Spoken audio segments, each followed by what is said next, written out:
Rosario মিকেলকে নিয়ে শুরু থেকে আলোচনা ছিল। গতকাল থেকে গুঞ্জন শোনা যাচ্ছে সে বলছে যে সেই প্রক্রিয়ার মধ্যে থাকবে না। এটা কি সত্য কিনা? মানে ফেডারেশন থেকে আমরা তাকে নিয়ে কোনো বার্তা পাই? আমাদের টার্গেট হলো যে বাই সানডে আমরা একটা ফাইনালাইজেশনে চলে যাব। 15th মের ভিতরে আমরা চাই নেক্সট কন্ট্রাক্ট সাইন করতে। কোচের ব্যাপারে আমি পরিষ্কার বলতে চাই আমাদের প্রসেসটা খুবই ট্রান্সপারেন্ট অ্যান্ড খুবই লিনিয়ার। আমরা প্রথমে ওপেন সিভি চেয়েছিলাম, যেখানে আমার 230টা সিভি আমরা পেয়েছিলাম। তার ভিতরে সব সিভি তো আর মানে ইকুয়াল না, বাছাই করে করে আমরা 100টা সিভিতে এনেছিলাম। 100টার থেকে সিরিয়াস স্ক্রুটিনির মাধ্যমে আমরা 23টা সিভিকে শর্টলিস্ট করেছি। এই 23 জনকে আমরা মানে ওপেন সোর্সের মাধ্যমে, রেফারেন্সের মাধ্যমে, ব্যাকগ্রাউন্ড চেক করে টোরে আমরা 11 জনকে তালিকাভুক্ত করেছি। সেই 11 জনের ইন্টারভিউ বর্তমানে অনলাইনে চলছে। গতকালকে, আজকে হবে এবং আগামীকালও হবে। সেটার মাঝখানে অনলি ন্যাশনাল ম্যানেজমেন্ট কমিটি কিন্তু ইন্টারভিউগুলো নিচ্ছে, অ্যান্ড তাদের ভিতরে কিন্তু আমাদের কথাবার্তা সীমাবদ্ধ আছে। ন্যাশনাল টিমস ম্যানেজমেন্ট কমিটি যখন 11 জনের ইন্টারভিউ চূড়ান্ত করবে, তখন আমরা হয়তো এক্সিকিউটিভ কমিটিতে নিয়ে একটা ফাইনাল কোচের সিদ্ধান্ত আমরা নিব। এটা হলো আমাদের বর্তমান প্রক্রিয়া। এই প্রক্রিয়াতে এটার বাইরে কারোর সাথে ওরকম কোনো কনসালটেশন হচ্ছে না বা কাউকে অন্তর্ভুক্ত করা হচ্ছে না। আমাদের টার্গেট হলো যে বাই সানডে আমরা একটা ফাইনালাইজেশনে চলে যাব, অ্যান্ড 15th মের ভিতরে আমরা চাই নেক্সট কন্ট্রাক্ট সাইন করতে। প্রথমে যেসব কোচ, আমি সবাইকে বলতেছি যারা ইন্টারেস্ট শো করছে, আমি নিজে কোচদেরকে বলেছিলাম ইন্টারভিউর সময় যে আমরা প্রাউড অ্যান্ড অনার্ড ফিল করি যে এরকম প্রোফাইলের কোচরা বাংলাদেশের দায়িত্ব নিতে চাচ্ছে এবং ইন্টারভিউর মাধ্যমে তারা আসছেন।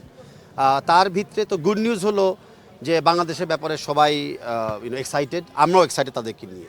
বাট ডিটেলসে আলোচনা যায় কিন্তু ত্রুটিগুলি চলে যায়। সো আমরা বাংলাদেশের বর্তমান আমাদের অবকাঠামোর ব্যাপারে ডিসকাস করছি, তাদের চাহিদাগুলো আমরা শুনছি, যেগুলো আমরা বিবেচনার মাধ্যমে কিন্তু ফাইনাল একটা ডিসিশনে চলে যাব।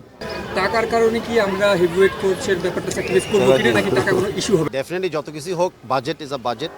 আর বাজেট হলো নট অ্যাবাউট মানে কত দিচ্ছেন কাউকে, বাজেট হলো কি বিনিয়োগ করছেন তার বিপরীত আমরা কি পাচ্ছি। তো তার সাথে আমাদের আগামী 2 বছরের ক্যালেন্ডারও আমাদের বিবেচনা করতে হবে যে কী ধরনের টুর্নামেন্টস আমরা খেলতে যাচ্ছি, কী ধরনের টিম আমরা গঠন করতে চাই। সব বিবেচনা করে আমরা যখন কোচের সাথে চূড়ান্ত করব, finance will be important but probably the last criteria. সেখানে যদি আমাদের বাজেটের বাইরে চলে যায়, আমি চেষ্টা করব আমাদের স্পন্সরদের সাথে, আমাদের সরকারের সাথে, ইভেন যদি কোনো ডোন এজেন্সি থাকে ওই দেশে, যেই দেশে কোচটা আসবে, যদি আমি পারি ফাইন্যান্সটাকে অবশ্যই চেষ্টা মোকাবেলা করার জন্য। বাট একদমই না পারি, তা আমি মনে করি না যে আমাদের বাজেট একদমই কম ফেডারেশনের। আমরা ভেরি ওপেন যে আমরা আমাদের হেড কোচ নিয়োগ হওয়ার পরে হেড কোচের সাথে আমরা কিন্তু আমাদের নেক্সট টেকনিক্যাল কোচগুলোকে আমরা ইন্টারভিউ করব। গোলকিপিং, ফিটনেস, অফেন্সিভ এবং ডিফেন্সিভ স্ট্র্যাটেজি যারা করতে পারে, ইউথ ডেভেলপমেন্ট, অনেকগুলি আমাদের জায়গা খালি আছে। সেখানে বিকেএসপিরও একটা ভূমিকা থাকবে আমাদের সাথে, আমি এটাও খোলামেলা বলে দিতে চাচ্ছি। বাট সেই জায়গাতে আমরা ডেফিনেটলি ওপেন। এখানে দেশি বা বিদেশি, অনলি লাইসেন্স, নন লাইসেন্স সেগুলো বিবেচনা যাচ্ছি না। যারা আমাদের ভিশনের সাথে এবং আমাদের আলটিমেট হেড কোচ এবং টিডির সাথে সমান তালে কাজ করতে ইচ্ছুক হবে, তাদের সাথে আমরা চুক্তি করব। তাবিদ ভাই, রোজারিও মিকেলকে নিয়ে শুরু থেকে আলোচনা ছিল। গতকাল থেকে গুঞ্জন শোনা যাচ্ছে সে বলছে যে সেই প্রক্রিয়ার মধ্যে থাকবে না।